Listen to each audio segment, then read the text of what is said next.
आप सभी का आपके अपने YouTube चैनल पे बहुत बहुत स्वागत है। आइए सुनते हैं अधिक मास पुरुषोत्तम मास महात्म्य कथा में 23वें अध्याय की कथा। अब तक आपने पिछले अध्याय कथा को नहीं सुना हो तो हमारे चैनल पे वीडियो अपलोड है, आप वहां से जाकर के कथा को श्रवण कर सकते हैं। हिंदू धर्म में अधिक मास का बड़ा ही विशेष महत्व माना गया है। अधिक मास में गंगा स्नान करना, दान पुण्यों का कार्य करना, भगवान विष्णु, माता लक्ष्मी, भगवान श्री कृष्ण का पूजन करना, इन सबों का विशेष महत्व होता है। इस दौरान जो भी नियमों का पालन करते हैं, व्रत को धारण करते हैं, इससे अनंत फलों की प्राप्ति होती है। तो आइए सुनते हैं अधिक मास पुरुषोत्तम मास महात्म्य कथा में 23वें अध्याय की कथा। तो बोलिए प्रेम से भगवान विष्णु की जय, माता लक्ष्मी की जय, श्री राधा कृष्ण की जय, पुरुषोत्तम भगवान की जय। दृढ़ धनवा बोला कि हे मुनियों में श्रेष्ठ, हे दीनों पर दया करने वाले, पुरुषोत्तम मास में दीप दान का क्या फल है, सो कृपा करके मुझसे कहिए। श्री नारायण बोले, इस प्रकार राजा दृढ़ धनवा के पूछने पर अत्यंत प्रसन्न मुनियों में श्रेष्ठ वाल्मीकि मुनि ने हंसते हुए विनीत अत्यंत नर्म राजा दृढ़ धनवा से कहा। वाल्मीकि मुनि बोले कि हे राजाओं में सिंहस दृश्य पराक्रम वाले, पापों का नाश करने वाली कथा को सुनिए, जिसके सुनने से 5 प्रकार के महान पापों का नाश हो जाता है। सौभाग्य नगर में चित्रबाहु नाम से प्रसिद्ध बड़ा बुद्धिमान अत्यंत बलवान राजा था। वह क्षमाशील, समस्त धर्मों को जानने वाला, शील, रूप और दया से युक्त, ब्राह्मणों का भक्त, भगवान का भक्त, कथा के श्रवण में तत्पर, हमेशा अपनी स्त्री में प्रेम करने वाला, पशु पुत्र से युक्त, चतुरंगिनी सेना से युक्त, ऐश्वर्य में कुबेर के समान था। उसकी चंद्रकला नाम की स्त्री 64 कला को जानने वाली, पतिव्रता, महान भाग्यवती, भगवान की भक्ति को करने वाली थी। उसके साथ युवा चित्रबाहु राजा पृथ्वी का भोग करने लगा, बिना श्री कृष्ण के दूसरे देवता को नहीं जानता था। एक दिन पृथ्वीपति राजा चित्रबाहु ने दूर से ही आए हुए मुनियों में श्रेष्ठ अगस्त मुनि को देखकर पृथ्वी में दंडवत प्रणाम कर उनकी विधि पूर्वक पूजा की और भक्ति से आसन देकर मुनि श्रेष्ठ के सम्मुख बैठ गया। विनय से नर्म होकर मुनि श्रेष्ठ से कहा। राजा बोला, आज मेरा जन्म सफल हुआ, आज मेरा दिन सफल हुआ, आज मेरा राज्य सफल हुआ, आज मेरा गृह सफल हुआ।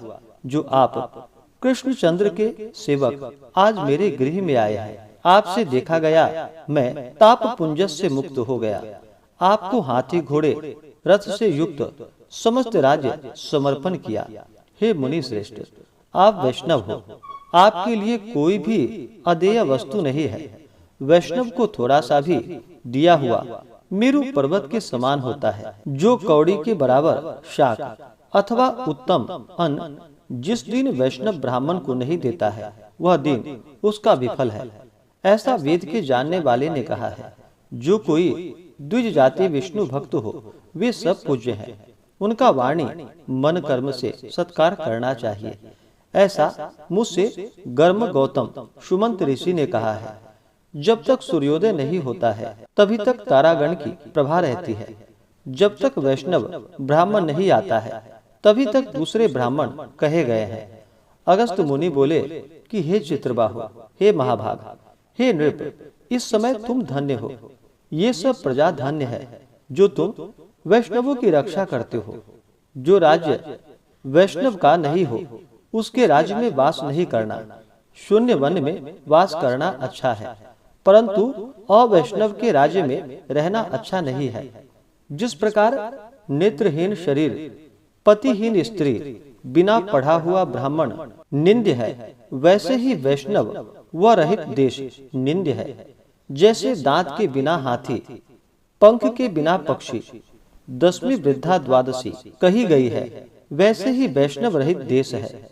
जैसे कुशा रहित संध्या, तिलहीन तर्पण वृत्ति के लिए देवता की सेवा है, वैसे ही वैष्णव रहित देश कहा है। जैसे केशों को धारण करने वाली विधवा स्त्री स्नान, रहित व्रत ब्राह्मणी में गमन करने वाला शूद्र है, वैसे ही बिना वैष्णव का राष्ट्र निंद्य है। जो श्री कृष्ण चंद्र के चरणों का आश्रय करने वाला है, सत्पुरुषों से राजा कहा गया है, उसका राष्ट्र हमेशा वृद्धि को प्राप्त होता है और उसकी प्रजा सुखी होती है। हे राजन, जो मैंने तुमको देखा इसलिए मेरी दृष्टि सफल हुई। भगवत भक्त आपके साथ बात करने से आज मेरी वाणी सफल हुई। हे राजन, मेरी आज्ञा से यह राज्य तुमको करना चाहिए। मैंने इस राज्य में तुमको प्रतिष्ठित किया है। तुम्हारा कल्याण हो, मैं जाऊंगा। श्री नारायण बोले, इस प्रकार कहकर जाने की इच्छा करने वाले श्रेष्ठ मुनि अगस्त को चित्रबाहु राजा की पतिव्रता स्त्री ने परम भक्ति के साथ प्रणाम किया। अगस्त मुनि बोले कि हे शुभे, तू सदा सौभाग्यवती हो और भक्ति से पति की सेवा कर। श्री गोपीजन के वल्लभ श्री कृष्ण चंद्र में तेरी सदा दृढ़ भक्ति हो। इस प्रकार आशीर्वाद देते हुए अगस्त ऋषि ने विनय पूर्वक सिर नवाकर और अंजलि बांधकर चित्रबाहु राजा ने फिर कहा। चित्रबाहु बोला कि हे विपेंद्र, यह विपुल लक्ष्मी कैसे हुई? निष्कंटक राज्य कैसे हुआ? यह मेरी स्त्री इतनी पतिव्रता कैसे हुई? और मैंने कौन सा पुण्य किया था? हे विपेंद्र, यह सब मेरे से आप कहिए, मैं आपकी शरण में आया हूँ। हे मुनीश्वर, आप हाथ में स्थित दर्पण के समान सब जानते हो। श्री नारायण जी बोले, इस प्रकार राजा चित्रबाहु के कहने पर मुनि श्रेष्ठ अगस्त एकाग्र चित्त होकर राज श्रेष्ठ चित्रबाहु से बोले। अगस्त मुनि बोले कि हे राजा, मैंने तुम्हारे पूर्व जन्म का चरित्र देख लिया है। इतिहास के सहित प्राचीन उस चरित्र को कहता हूँ। सुंदर चमत्कार पूर्व में शूद्र जाति में जीव हिंसा करने में तत्पर मणिग्रीव कामधारी तुम हुए। सो तुम नास्तिक, दुष्ट चरित्र वाले, दूसरे की स्त्री को हरण करने वाले, कृतघ्न, दुर्विनीत, शिष्टाचार से रहित हुए। और तुम्हारी यह जो स्त्री है, यह पूर्व जन्म में भी स्त्री थी। यह कर्म मन और वचन से पति सेवा में परायण थी। पतिव्रता, महाभागा, धर्म में प्रेम करने वाली, मनस्विनी। इसने कभी भी तुम्हारे विषय में दुष्ट भाव नहीं किया। पाप कर्म को करने वाले तुम्हारा जाति और बांधवों ने त्याग कर दिया और क्रुद्ध होकर राजा ने सब उत्तम धन ले लिया। फिर उस समय बचा हुआ जो कुछ अवशेष धन था, उसको जाति वालों ने भी लिया। तब उस समय धन के चले जाने से तुमको धन की भारी इच्छा हुई, परंतु धन के नाश होने पर भी मन मलिन होकर इस पतिव्रता ने तुम्हारा त्याग नहीं किया। इस प्रकार सब लोगों से तिरस्कृत होने पर तुम निर्जन वन को गए। हे महीपते, वन में जाकर अनेक पशुओं को मारकर अपनी आत्मा का रक्षण किया। इस प्रकार स्त्री के सहित जीवन निर्वाह करते हुए धनुष को उठाकर मणिग्रीव मृग के मांस को खाने की इच्छा से बहुत से सर्प और मृग से भरे हुए वन को गया। उस मनुष्य रहित वन के मध्य भाग में उग्र देव नाम के महामुनि दिशा ज्ञान के नष्ट हो जाने से व्याकुल हो गए। हे राजन, मध्याह्न के समय तृषा के अत्यंत पीड़ित हो वहां ही गिरकर मरणासन्न हो गए। उस समय रास्ता को भूले हुए उस दुखित ब्राह्मण को देखकर तुमको दया आई। उस ब्राह्मण को उठाकर और उसको साथ लेकर तुम अपने आश्रम को गए। उस दुखित ब्राह्मण की तुम दोनों स्त्री पुरुष ने सेवा की। एक मुहूर्त के बाद उस समय महायोगी उग्रदेव चैतन्यता को प्राप्त हुए। आश्चर्य करने लगे कि मैं वहां था, यहाँ कैसे आ गया?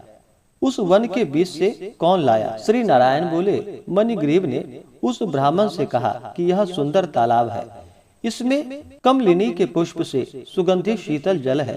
हे ब्राह्मण, उस शीतल जल में स्नान करके मध्याह्न की क्रिया करके फलाहार करे और सुंदर शीतल जल का पान करे। इस समय मैंने रक्षा की है, आप सुख से विश्राम करें। हे मुनि श्रेष्ठ, आप उठिए और आप कृपा करने के योग्य हैं। अगस्त जी बोले, उस समय उग्रदेव ब्राह्मण श्रम रहित सावधान हो मणिग्रीव का वचन सुनकर तृषा से व्याकुल हो उठा। हे चित्रबाहु, मणिग्रीव की भुजा पकड़कर वट वृक्ष से शोभित तालाब के तट पर जाकर बैठ गए। वट की छाया में बैठकर क्षण मात्र विश्राम कर स्नान और नित्य कर्म कर वासुदेव भगवान का पूजन किया। देवता पितरों का तर्पण कर सुंदर शीतल जल को पान कर उग्रदेव ब्राह्मण शीघ्र वट के मूल भाग में आकर बैठ गए। पत्नी सहित मणिग्रीव ने मुनि श्रेष्ठ उग्रदेव को नमस्कार किया और अतिथि सत्कार करने की इच्छा से विनय युक्त वाणी से बोला। मणिग्रीव बोला कि हे ब्राह्मण, आज मुझको तारने के लिए आप मेरे आश्रम को आए हैं। आपके दर्शन से मेरे पाप नष्ट हो गए।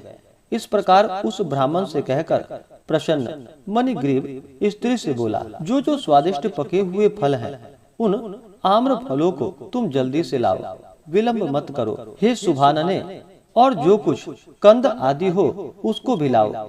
इस प्रकार स्त्री अपने पति के वचन को सुनकर फलों को और कंदालियों को लाकर हर्ष से ब्राह्मण के सामने रखती है। मणिग्रीव फिर मुनि श्रेष्ठ से वचन बोला कि हे ब्राह्मण, इन फलों को ग्रहण कर मुझ स्त्री पुरुष को कृतार्थ करे। उग्रदेव ब्राह्मण बोला, तुमको मैं नहीं जानता हूँ, तुम कौन हो, सो मेरे से कहो। विद्वान ब्राह्मण को चाहिए कि अपरिचित का भोजन नहीं करे। मणिग्रीव बोला कि हे तुझ शार्दूल, मैं मणिग्रीव नामक शूद्र जाति का स्वजनों से, जाति वालों से, अपने बांधवों से त्यागा हुआ हूँ। इस प्रकार शूद्र के वचन को सुनकर प्रसन्न आत्मा उग्रदेव ने फलों को खाया, बाद में जल को पिया। ब्राह्मण को सुख से बैठा देखकर मणिग्रीव उग्रदेव ब्राह्मण के पैरों को अपनी गोद में रखकर दबाता हुआ फिर वचन बोला। मणिग्रीव बोला कि हे मुनि श्रेष्ठ, आप कहाँ जाएंगे? इस निर्जन जल रहित हिंसक जंतुओं से भरे दुष्ट वन में कहाँ से आए हैं? उग्रदेव बोला कि हे महाभाग, मैं ब्राह्मण हूँ, प्रयाग जाना चाहता हूँ। इस समय रास्ता न जानने के कारण भयंकर वन में चला आया हूँ। उस जगह थकावट और प्यास के कारण क्षण भर में ही मरणासन्न हो गया। बाद तुमने मेरे को प्राण दिए। हे मणिग्रीव, तुमको मैं क्या दूं? हे मणिग्रीव, तुम दोनों स्त्री पुरुष के किस दुख के कारण वन में आश्रय लिया है? उस दुख को मुझसे कहो, मैं उस दुख को दूर करूंगा। अगस्त मुनि बोले। इस प्रकार उग्रदेव ब्राह्मण के वचन को सुनकर अपनी स्त्री के सामने उस मुनीश्वर उग्रदेव की प्रार्थना कर दरिद्रता समुद्र को पार करने की इच्छा वाले मणिग्रीव ने अपने कर्म के भयंकर फल रूप वृतांत को कहा। इस प्रकार से श्री बृहन्नारदीय पुराणे पुरुषोत्तम मास महात्म्य कथा में 23वें अध्याय की कथा पूर्ण हुई। तो बोलिए प्रेम से भगवान विष्णु की जय, माता लक्ष्मी की जय, श्री राधा कृष्ण की जय, पुरुषोत्तम भगवान की जय। इसके आगे की कथा जो कि आप अगले अध्याय में सुनेंगे। इसी प्रकार से कथा को सुनने के लिए चैनल पे अगर आप नए हैं तो चैनल को लाल बटन दबा करके सब्सक्राइब करें, साथ में बेल आइकन घंटी को दबाएं ताकि मेरे वीडियो का नोटिफिकेशन आपको समय से मिलता रहे।